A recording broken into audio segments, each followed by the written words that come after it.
All right. Well, hey, everybody. Grim Green back here today. Thank you so much for joining me. What we're going to be talking about today is this little regulated guy right here. This comes from United Society of Vape. It's called the ARC because it's arc shaped. Anyway, dual 18650 regulated box mod. In order to get to know this just a little bit better, what we're going to do is go up close as we always do. Yeah, quick, short, uppy, closey time, go. All right, yeehaw. Well, this is the USV United Society of Vape ARC mod, and it's a funny shaped little mod. The button's on the back here, but we're going to talk more about that later. Very clicky fire button, very clicky up-down adjustment buttons, and then this is your display. Battery door on the bottom, sled's pretty clearly marked negative and positive, so when you put this battery in, you want the negative touching that side, and when you put this battery in, you want the positive touching that side. Close it up, easy enough. And here's the bummer part. Every time you put batteries in this, new batteries in this, it defaults to 5 watts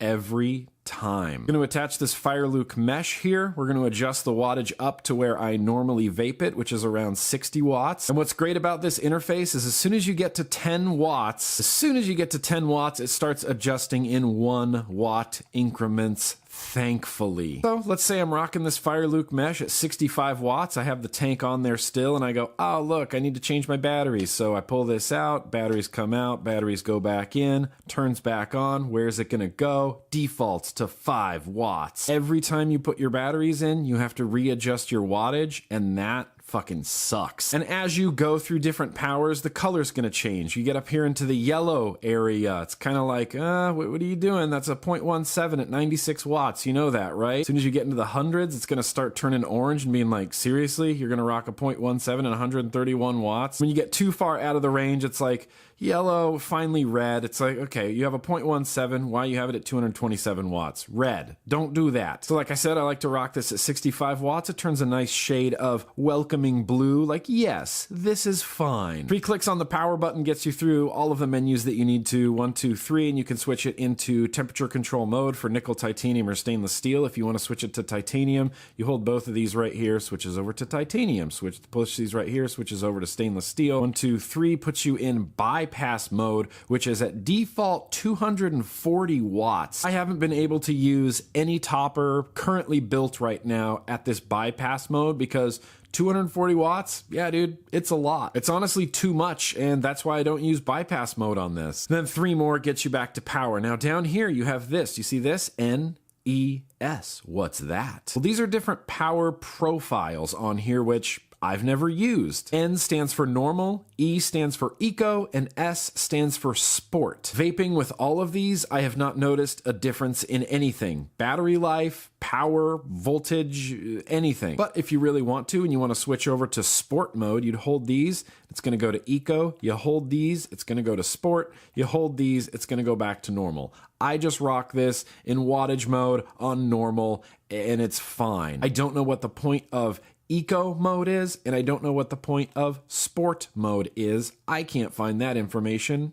anywhere. And one thing I didn't mention that you probably noticed when I was switching back and forth between normal, eco, and sport mode is the wattage changes, but you can just change it back. So if you can switch it, if you're in 65 watts and you turn it to sport mode and it drops to 63 watts, you can switch it back to 65 watts in sport mode. And as far as I can tell, those modes, that's all that changes, is it drops your wattage about 1 watt. And I still don't know what they're for. And one last thing I wanted to show you up close and personal here is this band on here, this aluminum band around the plastic housing. It sits nice and flush all the way around until you get to the back here. The bottom and the top kind of swoop down, and then the band stays flat. And I'm not saying you're going to cut yourself, but this is a fairly sharp edge right here, man. On both sides, this little edge that sticks out right here is sharp. It feels sharp and uncomfortable. Just seems like an odd choice to have that part not swoop down and remain this flat, rigid aluminum sharp edge on there. But anyway, yeah, that's kind of all there is up close and personal. Let's get back out to normal view. Let's vape this thing.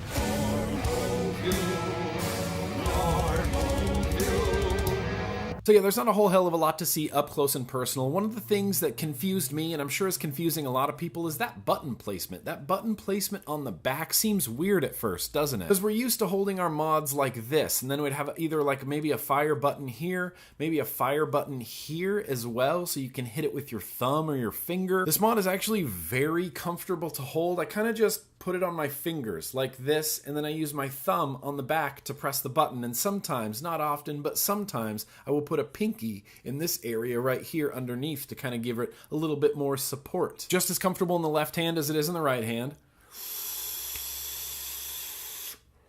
I really do think this mod just looks very cool. I'm not a huge fan of the white and red one that I have. There's some black ones, black and blue, that look very cool as well. It's just a very cool looking mod. Unfortunately, I do have a couple gripes with it. It really bums me out that when you open the battery door or you swap out the batteries and you turn it back on, it defaults to 5 watts. No matter where you had it set before, no matter what topper you had on top, 5 watts is the starting setting with new batteries. And come on, that sucks. I'm a wattage guy, so I only run this in wattage mode, and at 63 watts on this particular tank, it gives me plenty of power. And my second gripe is with the bypass. The bypass mode defaults to 240 watts, and that makes very little sense to me. I don't have a topper on my desk right now filled up and ready to go that I could run at 240 watts. I wish that the bypass mode on this was just a dual parallel configuration, or even just a straight up series configuration, because the batteries are in here in series, so I feel like bypass would be cool if it just went to straight series mode. And then you could run something like a 0.4 ohm dual fuse Clapton on here and have a hot series build. But that 240 watts, I don't really find that useful or usable. My last gripe with this mod comes from that annoying thing that mods do sometimes. And it's not what you're thinking. There isn't a delay when you press the button. When you press the button, it just fires right away. There's no delay there.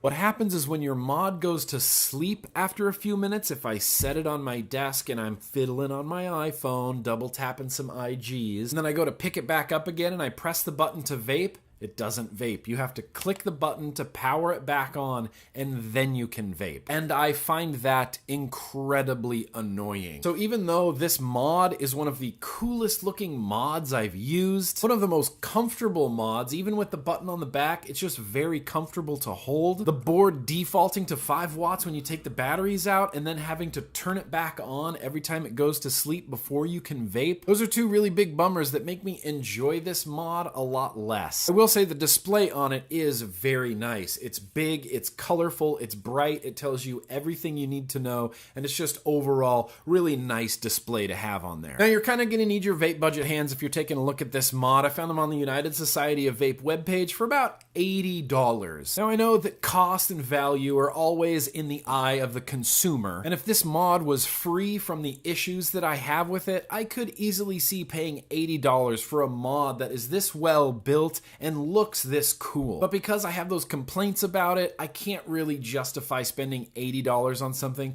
I know that is going to frustrate me when I vape it. And I know that whole pressing the button to wake it up before you vape thing is kind of a minor gripe, but when it happens 5 or 6, 7, 8 times a day, it becomes a huge annoyance. So yeah, I really generally like USV, and I really generally love the styling of their products. They just make very cool looking products, but I don't think they really hit it out of the park with this ARC mod. I think it looks cool. I think it's got a really unique and comfortable design, but I feel like they really missed the mark on a couple things chip-wise. And if those things can be fixed with like a future firmware update, I would be very much into that. As it stands right now, the gripes I have with this mod kind of makes me not want to use it very much. And that's really a huge bummer because, dude, it looks so cool and is so comfortable to hold. I'm going to throw some links down in the description to where you can check this out if you are interested, but that's what I got for today, everybody. Thank you so much for joining me, and as always, yeah, let's keep on vaping.